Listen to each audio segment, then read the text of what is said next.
Fala, amigo concurseiro, amiga concurseira, tudo beleza? Professor Cleverton Cunha na área para te trazer uma dica imbatível para ti que está te preparando aí para o grande concurso próximo da SEAP, a Secretaria de Administração Penitenciária do Estado do Pará. Você que será um policial penal do Estado do Pará, cola aqui na loja, cola nas nossas dicas, que aqui está o caminho das pedras, beleza? Vamos comentar então aqui algumas dicas de direito administrativo, começando pela nossa primeira questão. Os elementos constituem os pressupostos necessários para a validade dos atos administrativos. Significa dizer que, praticado o ato sem observância de qualquer desses pressupostos, e basta a inobservância de somente um deles, estará ele contaminado de um vício de legalidade, fato que o deixará, como regra, sujeito à anulação. Ou seja, pessoal, isso aqui é um trecho, do livro do professor José dos Santos Carvalho Filho, que é um dos maiores administrativistas do Brasil, em que ele está explicando o que são esses elementos, ou pressupostos, ou como alguns outros autores costumam chamar, requisitos, São três formas que a gente tem de chamar a mesma coisa. Os elementos, pressupostos ou requisitos de validade dos atos. São aspectos que a gente precisa observar para que o ato seja considerado válido, ou seja, para que ele esteja dentro da norma, dentro da legalidade. E como ele diz aqui, sem a observância de qualquer um desses pressupostos, e basta não observar apenas um deles, ele é ilegal e ele pode ser sujeito à anulação. Tá? Então, assim, gente, o que ele está te explicando é que os elementos ou pressupostos ou requisitos são os aspectos que eu preciso observar para que o ato não seja anulado, para que ele não seja invalidado. Tá? Agora vamos ver qual é a pergunta, Primeiro ele dá uma aula aqui no comando da questão e aí ele pergunta: são elementos do ato administrativo, salvo... Aí olha, pessoal, elemento é como eu te disse, elemento é o mesmo que pressuposto, é o mesmo que requisito. Os dois nomes mais comuns são elementos ou requisitos, tá? Isso aí depende muito do edital. No edital a gente vai ver se a banca está chamando elemento, se ela chamar requisito, requisito. Mas se refere aos mesmos conceitos dentro da teoria dos atos administrativos. Então vamos lá, gente. São 5 elementos ou requisitos de validade do ato administrativo. A gente precisa, primeiro, que o ato seja providenciado, seja produzido pelo sujeito competente, ou seja, por aquela pessoa para quem a lei entregou essa atribuição, Então a gente diz que o primeiro elemento ou requisito é a competência, tá? A competência, quem é que recebeu da lei a incumbência de produzir aquele ato administrativo?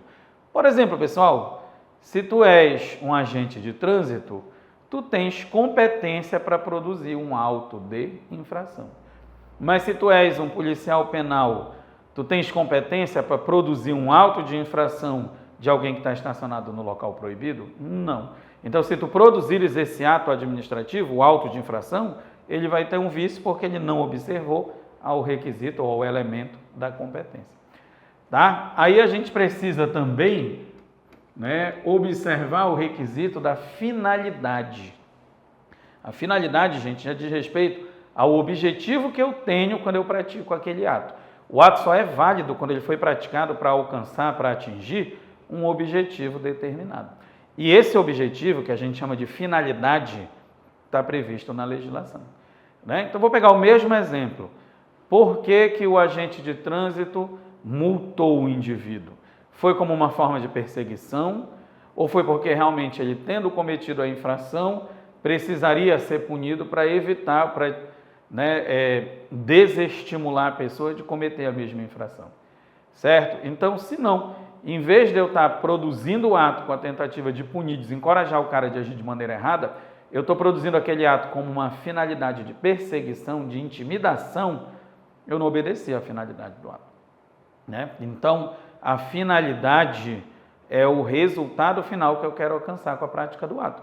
Para que aquele ato foi criado? Para que o auto de infração foi criado? Para punir o indivíduo que desobedeceu às normas. Não para perseguir, para humilhar, ou de alguma maneira tentar de prejudicar aquela pessoa. Tá? Então, a finalidade é outro requisito ou elemento.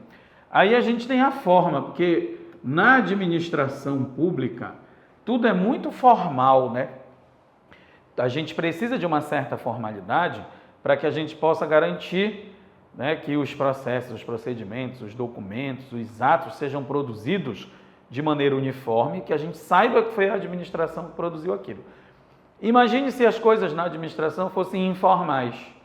Aí tu és policial penal, tu dás entrada no pedido de uma licença, o cara fala contigo de boca no balcão e diz, não, tu não tem direito a essa licença. Beleza, tá, valeu, tchau.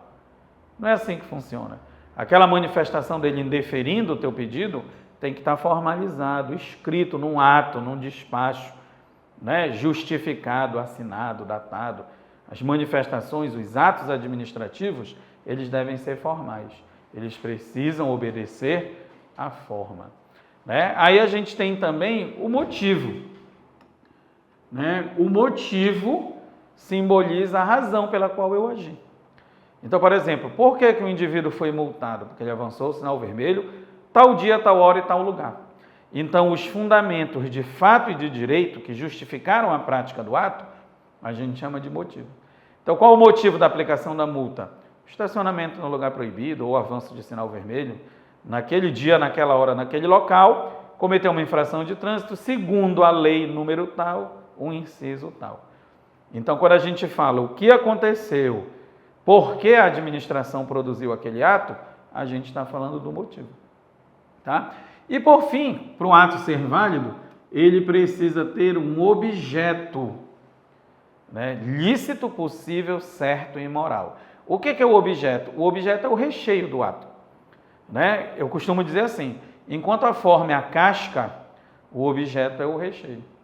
Então, se eu digo, este é um decreto, aí tu me perguntas, e qual é o objeto deste decreto? Ah, é a nomeação aí do fulano de tal como policial penal nos quadros da SEAP. Então, nesse caso, gente, quando eu digo que aquele decreto serviu para nomear aquela determinada pessoa, a nomeação é o recheio, é o conteúdo daquele ato, é o que a gente chama de objeto. Tá? Então, gente, competência, finalidade, forma, motivo e objeto, o famoso COFI-FORMOB, né? Muito concurseiro gosta de usar essa sigla para lembrar, COFI-FORMOB, COFI-FORMOB, COFI-FORMOB, são os elementos ou requisitos do ato administrativo. Então vamos ver aqui, gente, ele que é aquele que não é um elemento, né? O objeto a gente acabou de ver, a forma também, o motivo também, a finalidade também.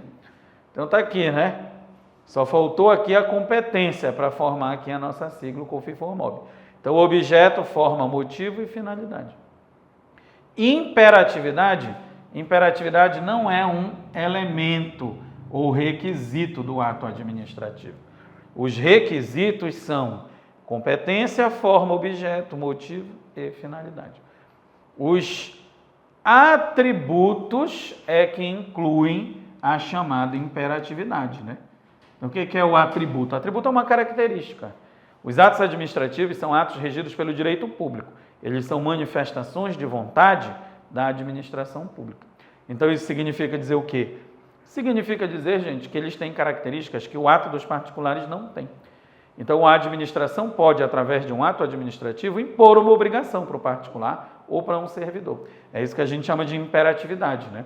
Quando a gente vê uma placa de trânsito proibindo estacionamento no local, a placa de trânsito é um ato administrativo que detém essa característica, ou seja, esse atributo da imperatividade, porque ela está dando uma ordem, né? É proibido estacionar nesse local. Certo, gente? Então, imperatividade não é um elemento ou requisito do ato administrativo. Na verdade, a imperatividade está aqui dentro dos atributos. Olha ela bem aqui, né? Isso aqui, gente, é uma coisa muito comum que muita banca gosta de fazer e o setup não é diferente. Misturar requisitos com elementos, tá? E atributos, né? Então, o atributo, imperatividade, presunção de legalidade, exigibilidade, autoexecutoriedade, tipicidade, isso aqui são atributos, características do ato administrativo. Falando de maneira bem rápida, porque a gente está aqui numa dica rápida, né? Presunção de legalidade, até que alguém prove o contrário, todo ato administrativo está dentro da lei. A imperatividade, o poder de impor obrigações às pessoas, independente das pessoas concordarem.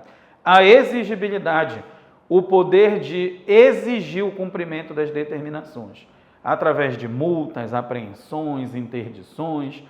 Não pode estacionar aqui, vai lá o indivíduo estaciona. Aí aquela placa de trânsito tem imperatividade e exigibilidade, porque a administração exige que o cara respeite a determinação e guincha e multa o veículo do indivíduo. Tá? Então, a exigibilidade, as medidas de coerção, de força, né? A autoexecutoriedade, que significa agir sozinho. A administração age sem precisar do judiciário. Os atos administrativos são colocados em prática sem necessidade de nenhuma intervenção judicial. E a tipicidade, que é a característica que diz que todo ato está previsto na lei. Só pensar nas placas de trânsito. Todas as placas não são desenhadas no Código de Trânsito Brasileiro? Né? Então, todas elas estão tipificadas, previstas na lei. Então, isso aqui, gente, é o que nós chamamos de atributos e não elementos ou requisitos do ato. Tá? Então, o único que não seria um elemento aqui, a imperatividade, porque a imperatividade é um atributo. Beleza? Então, muito cuidado com essa mistura entre os elementos ou requisitos e os atributos do ato administrativo. Tranquilo? Selou? Vamos lá para a segunda questão aí, destrinchando a CETAP, né? Marque a alternativa que preenche corretamente a lacuna que assim dispõe. CETAP gosta muito disso. Preencha a lacuna, complemente a lacuna. Ou é aquele para cujo provimento é exigido prévia aprovação em concurso público de provas ou de provas e títulos e destina-se ao atendimento das necessidades básicas da administração pública. Aqui, gente, olha só, as nossas opções. As nossas opções estão se referindo sempre a cargo, né?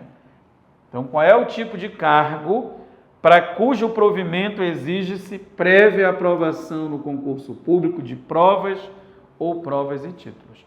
E ainda, que se destina ao atendimento das necessidades básicas, ou seja, das necessidades comuns da administração. Olha só, cargo seletista, primeiro que não existe essa nomenclatura. Às vezes, o trabalhador ligado à administração pública, ele é seletista. O que é que significa dizer que ele é seletista? Significa dizer que ele é regido pela CLT, a Consolidação das Leis do Trabalho, que é a mesma lei que rege o trabalhador na iniciativa privada. Tá? Mas aí a gente não chama de cargo seletista. A gente diz que o indivíduo é um empregado público. O vínculo dele é através de um emprego público. Tá? Cargo temporário. Temporário não tem cargo, temporário tem uma função pública.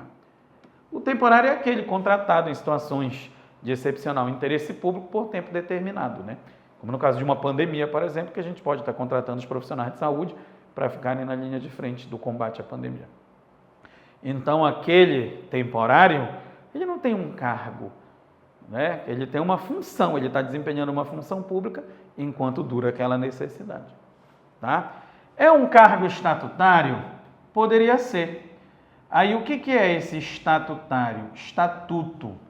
Por exemplo, quando tu fores um policial penal do estado do Pará, tu vais ser um servidor ocupante de um cargo estatutário, porque tu vais ser regido, inclusive, pela Lei 5.810 de 1994, o chamado RJU do estado do Pará. Todo mundo que ocupa cargo é estatutário. Todo cargo exige, né, que você tenha o vínculo estatutário.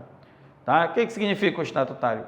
Que o meu conjunto de regras não é a CLT, é um estatuto próprio.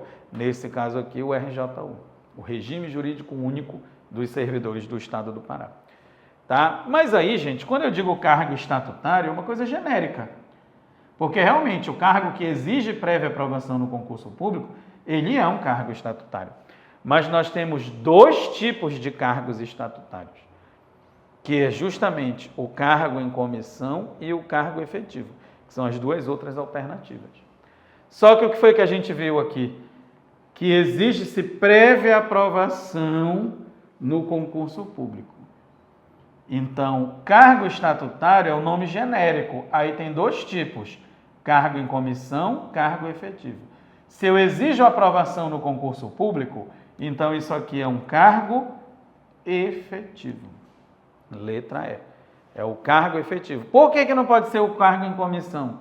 Porque o cargo em comissão é de livre nomeação e livre exoneração. Ele não exige a prévia aprovação no concurso público. Certo? Então, aqui a segunda é a letra E, cargo efetivo. Olha só, né? Para a gente não ficar com nenhuma dúvida aqui, eu coloquei a parte da disciplina que explica as diferenças entre cargo, emprego e função pública. Vamos começar aqui pela nossa resposta. O cargo público, né? O cargo público, gente, é uma unidade de atribuições, ou seja, é um conjunto de competências, de funções, né? Ele é criado por lei, portanto, ele não pode ser criado só com um decreto do governador, por exemplo.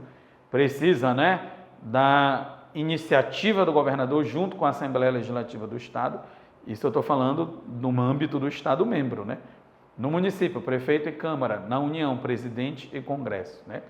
Então, os cargos, eles são criados por lei, todos têm denominação própria, como, por exemplo, policial penal, quantitativo certo, porque a criação deles é previsto o quanto, né, existe daquele cargo na legislação, e os cargos, eles podem ser providos de forma efetiva ou em comissão. Por isso que eu te falei que não dava para ser cargo estatutário, porque cargo estatutário é um nome genérico. Porque o cargo estatutário, tanto ele pode ser efetivo, quanto ele pode ser comissionado. E todo cargo, ele possui um vínculo estatutário, como eu te expliquei ainda há pouco. Todo cargo, ele é regido por um estatuto, por um conjunto próprio de regras, um conjunto próprio de normas. Tá? Aí, olha, existem dois tipos de cargo. O cargo efetivo, que foi a nossa resposta, e o cargo em comissão, né? São esses dois aqui. O cargo efetivo é o que exige prévia aprovação no concurso. É aquele cargo para o qual tu estás te candidatando na SEAP, para o qual tu serás aprovado e mais à frente tu adquirirás a tua estabilidade. Certo? Então, o efetivo é o concursado que mais na frente se torna estável. Tá? E o cargo em comissão, por que a resposta da questão não poderia ser cargo em comissão? Porque estava escrito lá que para ocupar esse cargo precisava de concurso. E o cargo em comissão, ele é um cargo de livre nomeação e livre exoneração. E ele também não serve para as atividades básicas da administração.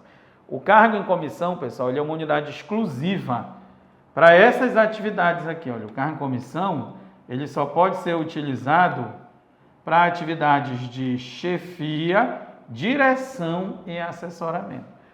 Então, o chefe, o diretor, o dirigente, o assessor do governador, o assessor do deputado, eles são comissionados. Tá? E a Constituição ainda segue dizendo assim, que os cargos em comissão, uma parte deles tem que ser ocupada, né? Percentuais mínimos tem que ser ocupados por servidores efetivos. Mas isso aqui, gente, esse percentual já depende de lei. Cada carreira tem a sua lei específica que faz essa reserva. Por exemplo, tem lei que reserva 30% dos cargos em comissão para os efetivos. Tem lei que reserva 50% dos cargos em comissão, né, para quem é efetivo. Esses cargos em comissão, pessoal, eles são conhecidos mais popularmente como cargos de confiança, ou DAS. Né? Então, por isso que não poderia ser essa resposta, porque para este cargo não se exige aprovação no concurso público. Para o cargo em comissão, eles são de livre nomeação e livre exoneração. Beleza? Então, é só para isso que o cargo em comissão serve, né? Chefia, direção e assessoramento. Então, a nossa resposta, cargo efetivo, que tem um vínculo estatutário e que exige prévia aprovação no concurso público. Agora, olha, gente, a gente tem também, como eu te falei, o emprego público, né? Aquele cara que trabalha regido pela CLT, ele não tem um cargo seletista, ele tem um emprego público, ele é concursado, porém ele não tem estabilidade, porque a norma dele se assemelha à norma do particular, né, da empresa privada comum. Então, esse cargo, ou melhor dizendo, esse emprego público, ele pressupõe um vínculo de trabalho com a administração pública que é regido pela CLT. Né? Onde é que a gente encontra o pessoal que é regido pela CLT? A gente encontra nas empresas estatais, né, que é como a gente chama sociedades de economia mista empresas públicas, Banco do Brasil, Caixa Econômica, Banpará, aqui no estado do Pará, né? Também a gente encontra, né, nas fundações públicas de direito privado. Isso aí, quando tu tiveres o curso completo, que tu estiveres estudando já, batendo forte e pesado, tu vais saber que existem fundações públicas que são regidas pelo direito público e outras pelo direito privado. Então, essas fundações públicas de direito privado, os servidores são empregados públicos, regidos pela CLT. Então, nós temos o cargo público, que tem um vínculo pelo estatuto, estatutário, pode ser efetivo, pode ser comissionado, né? Nós temos o emprego público, que é o vínculo de trabalho daquele servidor que a gente chama de seletista ou de empregado público, e nós temos a função pública. Lembra que eu te falei que não existe cargo temporário, né? Existe uma função pública. Agora, gente, até mesmo as funções públicas, elas se subdividem, tá? Como é que a gente define a função pública? É um conjunto de atribuições que podem ser desempenhadas por agentes públicos. São atividades, funções, né, que a gente entrega às vezes para quem já é da casa, outras vezes para quem é de fora e veio para lá só para desempenhar aquela função. A função é uma atribuição, uma atividade. Função pública é uma atividade pública, uma atividade do Estado. Tá? E aí nós temos as funções públicas permanentes e as temporárias. As temporárias são aquelas que eu estava te explicando ainda há pouco, que são exercidas em situação de excepcional interesse público por tempo determinado. Como é o caso de fisioterapeutas, enfermeiros, médicos, que foram todos contratados agora no período de pandemia, né? Então, o cara ali não estava exercendo nenhum cargo, nem executando atividade de nenhum emprego. Ele estava exercendo uma função temporária. Tá? Essa função aqui é transitória, ela é criada por decretos dos chefes do executivo nessas situações de emergência. Mas nós temos também as funções permanentes, né? As funções permanentes, elas podem ser gratificadas ou de confiança. Pera lá, Cleverton, eu sempre pensei que fosse a mesma coisa. Não é a mesma coisa. Quando a gente fala de função gratificada, pessoal, a gente está falando de algum tipo de atividade, um núcleo de encargo que a lei criou para cujo exercício você tem direito a receber uma gratificação. Tá? Então, por exemplo, a pessoa que trabalha na área de controle interno das repartições. Esse controle interno, ele dá direito a uma gratificação. O cara que trabalha numa ouvidoria, que trabalha numa auditoria, né? Aqueles órgãos da bronca que só fazem reparar os outros e abrir processo. Ninguém ia querer se fosse para lá para ganhar a mesma coisa, porque só gera inimizade. Então, para ter um pouquinho mais, né, de atração, oferece uma gratificação. Então, eu digo assim, o fulano de tal está trabalhando na ouvidoria. Aí é uma função gratificada, né? É porque ele tem uma gratificação, ele tem um extra. Agora, às vezes, pessoal, essas funções gratificadas, elas servem para as mesmas coisas que serve o cargo em comissão. Atividades de direção, chefia e assessoramento. Quando uma função de confiança é para direção, chefia e assessoramento, a gente chama de função de confiança, né? Quando essa função pública ela é para direção, chefia e assessoramento, a gente chama de função de confiança. Certo? O cara ganha uma gratificação na função de confiança? Ganha. Só que essa atividade que ele está executando é direção, chefia e assessoramento. Então eu posso dizer o seguinte, a função de confiança nada mais é do que um tipo de função gratificada. É uma atividade pela qual eu ganho uma gratificação, mas que ela é direcionada para atividades de direção, chefia e assessoramento. Tá? Então, qual é a diferença da função de confiança para o cargo em comissão? Cargo em comissão, uma parte deles é reservada para o pessoal efetivo. Função de confiança é exclusiva para quem é servidor de carreira, ou seja, é exclusiva para servidores efetivos.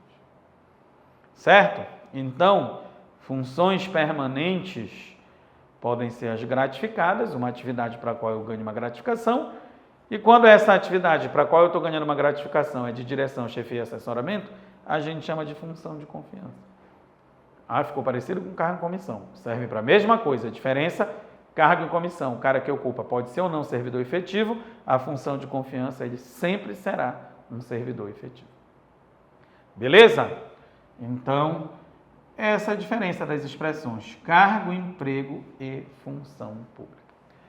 E aí, pessoal, dando uma pausa rapidinho aqui na nossa correção, só para te dizer que nós temos na loja do Concurseiro o curso completo online para a SEAP, para você que vai ser um policial penal do estado do Pará.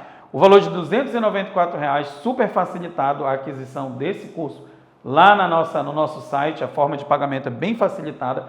E é um curso completaço, pessoal. É um curso completaço. É um curso que tu vais ter não só as videoaulas de teoria, mas tu vais ter também videoaula de exercício, tu vais ter simulado, tu vais ter o material em PDF, ou seja, um curso completo, prontinho para tu ires buscar a tua vaga. Corre lá no www.lojadoconcurseiro.com.br e adquire o teu curso online para a SEAP, para o policial penal do estado do Pará. Vem com a gente, cola na gente que a gente te mostra o caminho das pedras, beleza? Então, vamos seguir aqui na nossa correção. Terceira questão, tudo do setup, né?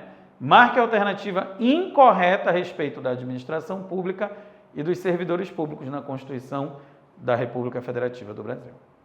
A letra A diz assim: depende de autorização legislativa em cada caso a criação de subsidiárias das empresas públicas e das sociedades de economia mista, assim como a participação de qualquer delas numa empresa privada. Perfeito. Observe que ele quer a incorreta. O que ele está dizendo aqui? Que as empresas estatais, para poderem criar empresas subsidiárias, que são empresas menores, né? Criadas para servir essas empresas principais de alguma maneira. E para que elas possam comprar ações de outras empresas privadas, elas precisam que o Poder Legislativo as autorize. Que saia uma lei autorizando essas duas ações. Tá? Então, eu preciso da lei autorizando criação de subsidiária e a participação, ou seja, a compra de ações em outras empresas. Perfeito. A B diz: os atos de improbidade administrativa importarão a suspensão dos direitos políticos, a perda da função pública, a indisponibilidade dos bens e o ressarcimento ao erário na forma e gradação previstas em lei, sem prejuízo da ação penal cabível. Improbidade administrativa, pessoal, é uma desonestidade prevista numa lei específica, mas a Constituição já vem dizendo isso aqui, olha. Vem a lei para ensinar como aplicar a punição. Essa lei existe, a Lei 8429 de 92, a lei de improbidade. Mas a Constituição já vem dizendo logo de cara, olha, quem é condenado por atos de desonestidade tem os direitos políticos suspensos, perde a função pública que exerce, o patrimônio pode ser indisponibilizado, congelado, né? E ainda tem que devolver qualquer tipo de valor que tenha recebido indevidamente. Tá? Então, certíssimo, perfeito, isso aqui está previsto também lá na Constituição. Isso aqui tudo é o artigo 37 da Constituição que fala. Beleza? Aí a letra C diz assim: aos servidores titulares de cargos efetivos da União, Estados, DF e municípios, incluídas suas autarquias e fundações, é assegurado o regime de previdência de caráter contributivo e solidário, mediante contribuição do respectivo ente público, dos servidores ativos e inativos e dos pensionistas, observados os critérios que preservem também o equilíbrio financeiro e atuarial. Isso significa dizer o quê, gente? Que quem é efetivo tem um regime de previdência própria, né? O cara que é ocupante do cargo efetivo, ele não é contribuinte do INSS, como a maioria dos trabalhadores do Brasil. Quem é efetivo é vinculado ao seu próprio regime de previdência. Por exemplo, você que vai vir para o Pará, ou que já mora no Pará e vai se tornar policial penal, você vai contribuir para o IGPREV. O IGPREV é como se fosse o INSS, só que o IGPREV é como se fosse o INSS só para os servidores efetivos do estado do Pará. Então, quem é cargo efetivo tem o seu regime de previdência próprio, né? Aí contribui o servidor, contribui também o ente federativo, tipo o estado do Pará, né? Contribui os inativos, os pensionistas, para manter os benefícios de todos. Tá? Então, até agora tudo certo, ele quer a incorreta, né? A letra D diz: os proventos de aposentadoria e as pensões por ocasião da concessão poderão exceder a remuneração do respectivo servidor no cargo efetivo que se deu a aposentadoria ou que serviu de referência para a concessão da pensão. O que ele está dizendo aqui é o seguinte, gente, que o cara aposentado, tendo morrido e deixado uma pensão, ele pode receber mais do que ele ganhava quando ele estava na ativa. E o que diz o parágrafo 2º do artigo 40 é que o provento é o nome do boró, do dinheiro que o cara vai receber quando ele aposenta, né? O provento de aposentadoria não pode ser inferior ao valor mínimo a que se refere o parágrafo 2º do artigo 201 ou superior ao limite máximo do regime geral de previdência social. Tá? Então aqui, gente, ninguém pode ganhar menos que um salário mínimo, claro, mas você não pode ganhar mais do que o regime geral de previdência social. Existe um limite, pessoal. Existe um limite, né, para o pagamento dos proventos dos servidores. Então, quando você aposenta... Cleverton, se eu ganhava 10 mil reais, quando você aposentar, você vai aposentar ganhando o valor do regime geral de previdência. Aqui, esse regime geral é o INSS. Quanto é o máximo no INSS? R$ 6.100. Eu ganhava 10, eu vou me aposentar ganhando 6.100? Calma, porque tem também uma previdência complementar que você vai fazendo para que quando você chegue na idade da aposentadoria, você preserve a grana que você ganhava. Mas aqui é o erro, olha, porque ele está dizendo aqui que pode exceder a remuneração do respectivo servidor. O que é que está escrito na Constituição? Né? Que não pode superar o limite máximo estabelecido por regime geral de previdência social. Em nenhum momento ele está dizendo aqui que pode ganhar mais do que ele ganhava quando ele estava na ativa. Certo? Tem que ficar dentro desse limite do regime geral. Mas ele te acalma, não te desespera, como eu te disse. Você vai ter a aposentadoria que é paga pelo regime próprio do servidor e você vai ter uma complementar. É assim que todo mundo faz. Beleza? Então a errada era a letra D de nada. Porque a letra E diz, é assegurado o reajustamento dos benefícios para preservar o caráter permanente e o valor real, conforme critérios estabelecidos em lei. Aqui ele está dizendo o seguinte, que tem que ir reajustando o benefício da pessoa, né? Aposentadoria, pensão, que é para ela não perder o poder de compra. Pelo menos a lei diz que deveria ser assim. Beleza? Então aqui a incorreta foi a letra D. Aí a quarta questão diz assim, sobre as agências executivas é correto afirmar que, letra A, somente as autarquias podem ser consideradas agências executivas? Não, não é verdade.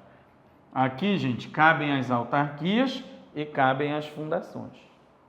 A letra B diz, as fundações não podem ser agências executivas? Acabei de dizer. Pode ser autarquia, pode ser fundação. Aí a letra C diz, está vinculada à administração pública através de um contrato de gestão. Letra C. É um instrumento que qualifica a autarquia ou a fundação como uma agência executiva. É esse famoso contrato de gestão. Tá? A letra D diz, são entidades criadas pela administração pública para o desempenho de competências específicas. Na verdade, a administração pública ela não cria uma agência executiva, né? Ela cria uma autarquia ou uma fundação e essas entidades mais à frente se tornam agências executivas. Tá? E a letra E diz, não se exige plano de reestruturação institucional em andamento. É um dos requisitos para ser uma agência executiva, é que exista um plano de reestruturação da casa em andamento, né? Ou seja, a casa está se remodelando, está se reorganizando. Certo? Mas o que é uma agência executiva? Calma! Uma agência executiva ou é uma autarquia ou uma fundação, como eu te falei, isso aqui são entidades da administração indireta, né? Autarquias ou fundações públicas, que firmam um contrato de gestão com seu órgão supervisor. Lembrem-se que autarquias, fundações, empresas públicas e sociedades de economia mista não têm superior hierárquico, né? Então, existe um órgão que supervisiona, acompanha as atividades delas. Elas firmam esse contrato para quê, Cleverton? Elas firmam esse contrato para receber recursos, para reestruturar a casa. Basicamente é o seguinte, gente, essa autarquia ou essa fundação, elas estão querendo ampliar a área dela de atividades. Elas estão querendo dar um up, elas estão querendo melhorar, aumentar a capacidade de trabalho delas, se reestruturar. Aí elas começam esse plano de reestruturação e para ajudar com dinheiro, com pessoal, com equipamento, entra esse contrato de gestão com um órgão supervisor. Por exemplo, digamos que a Fundação Santa Casa de Misericórdia do Pará queira reestruturar as suas atividades. Ela pode fazer um contrato de gestão com a SESPA, que é a Secretaria Estadual de Saúde, né? Receber esses recursos, dinheiro, pessoal e equipamento, tá? Dentro dessa meta que está prevista no contrato de gestão e fazer sua reestruturação. Aí, para isso, né, para poder se tornar agência executiva, já tem que ter esse plano estratégico de desenvolvimento e reestruturação em andamento. Ou seja, já existe todo o planejamento para essa reorganização. O órgão supervisor entra dando a força, dando o suporte financeiro principalmente. Tá? E aí depois que está tudo assinado, tudo bonitinho, o chefe do executivo publica um decreto e transforma aquela autarquia ou aquela fundação em uma agência executiva. Sai o decreto e coloca a nomenclatura. Isso é temporário, viu, gente?